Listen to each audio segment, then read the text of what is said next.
Central Bank of Nigeria has restarted a revalidation process to verify manufacturers' complaint about a $2.4 billion foreign exchange claims. According to CBN Governor Olayemi Cardoso, the bank has completed its initial verification phase and is currently undergoing a second phase to validate manufacturer claims.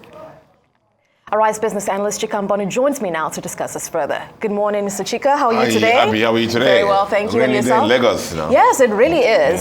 All right, let's begin with the CBN verifying a disputed $2.4 billion FX claims. This has been, a major problem, or has been in contention. Especially, it affected more the real sector, the manufacturers, and it became an issue of how the CBN handled this. Do recall that when CBN, the current governor of CBN, or regime CBN, took over, we had accumulated FX. They were not demands were not met. Yeah. Forwards they were not met. I think totaling almost about almost $10 billion round.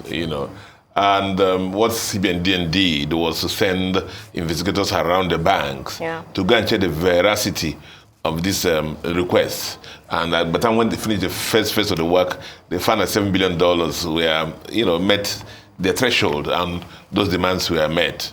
And CBN celebrated that so much. And there were $2.4 billion worth of it that were not met. But a lot of manufacturers, started crying and saying that this is not fair. This touches on the sovereign risk of Nigeria.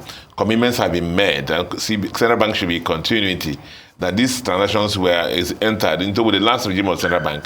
That we have changed the Central Bank governor does not mean that we should abdicate Nigerian responsibilities. And I guess they have shafted themselves so much that the CBN people are going again to say, let's check again. And I'm aware they have been sending investigators to the banks to go and check the documentation behind these $2.4 billion of demand.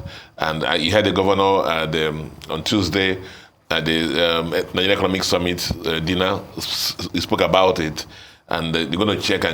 And I believe that bona fide FX requests that cross the threshold also will be met, just to close this chapter. Because a lot of the real sector, especially the manufacturing companies, have been affected. A lot of them entered into forward this with their suppliers abroad. And a lot of them are carrying FX losses now because of the fact that there was no veritable source to settle those FX purchases apart from these forwards. And so that's that. So I have a feeling once CBN finishes the second investigation and settle this, will bring a closure to that chapter. Right. And a lot of manufacturing companies who have been carrying losses, maybe some of the losses will reverse. And then, get some stability again in the manufacturing sector. Right, hopefully. Is there an expected timeline as to when this process will possibly take its course? The thing even there is that it's the good news. When he announced this at the dinner, everybody was clapping because, CBN has been quiet about this $2.4 billion.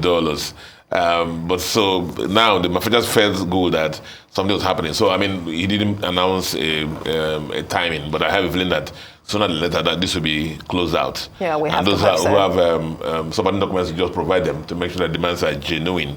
Yeah. And not that, we know FX in Nigeria is always open to, funny things, but CBN just want to make sure that things are done properly. Right, and hopefully this will alleviate the pains of the manufacturers as man is taking this on that. Well, let's look next as Nigeria's banks switching core banking. I don't know if you have experienced it in any way. Everybody's literally affected. What's going on? Everybody's literally affected. Everybody's affected in one way or the other. Either you are sending money to, even though, Nigerians now, even those who don't have money, just say, I haven't paid you because my money. It becomes a convenient excuse. The bank's app is down, so I cannot pay you.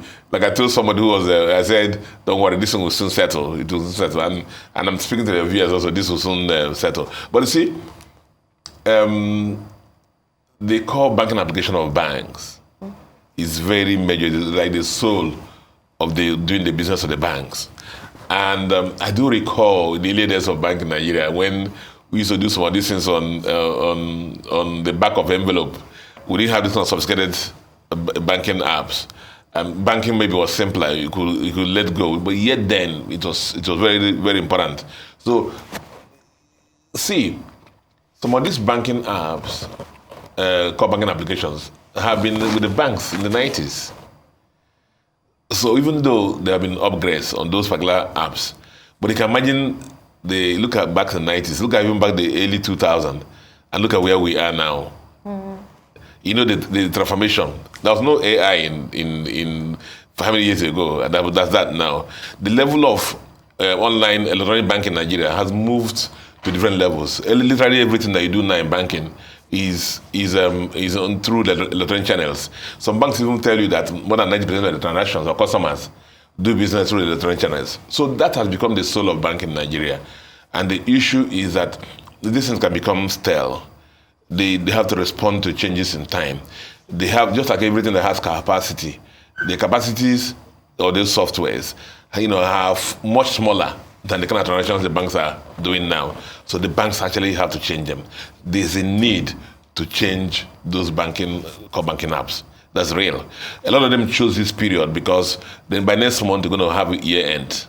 True. And you don't want to carry it into the next year. And that's a thing. But let me talk about the issues so that a lot of people are affected. Now, some people even said that this changing the core banking application of a bank is like changing the engine of a Boeing 747, the big plane, in the air. Like, can you imagine that? It's very complex. Even complex, simple things as renovating your house while you're living inside it. It's a very, very complex thing because they can be working the next day. You don't have hot water. You can get to bed at night, put on the light, it won't work because all the work is happening. And those are things that a lot of customers are feeling. But I know that Nigerian banks are very, very, very thorough and professional. But these are massive endeavors, and they're working very hard to make sure these are settled. And the expectation is that some people will tell you that this won't come up to today. Now, just like every project, there's some I's to cross and T's to dot, or I's to dot and T's to cross, and that's why a lot of them have not happened. So you see some of them have said promise 1 day or 2 days or 1 week, it's spanned into 3 weeks. That's true. Yeah. I mean, the migration is important, as you've mentioned, for known reasons, but the communication is also key because the biggest issue why arms are up in the air right now is, look, I have no idea this was about to happen. I just get stuck in the rut in the process and find out as we go. I do believe that, I think, at least, I don't know what other people, I saw some of the banks that did it, I saw a lot of notices on time that says, this is what we're going to do. By this day, we'll not have any transaction, you can't access this. And some banks did that. Okay. What I've also, there's a lot of them communicated. Now, what I've also, for those I'm very close to, I've counseled them is, my people say the hunger, when it's going to end, is easier to bear. So, take customers along. But you see, the issue is... Through every step. But no amount of communication, Abby, will help you if you want to withdraw money. That's true, Mr. Chika. We're underestimating the importance of communication here. I want to assure you that some of the banks I'm very close to, I've told them they even 10 times in the day communicate. This is how we're doing. This is whatever. That puts me at ease. Yeah, this is what's happening. We can do this. We can do that. Call this number or stuff like that. And so the people are not left just like that. And a lot of them are working on that. But I believe that a lot of them now, for those that have started the process, they're almost at the end of it.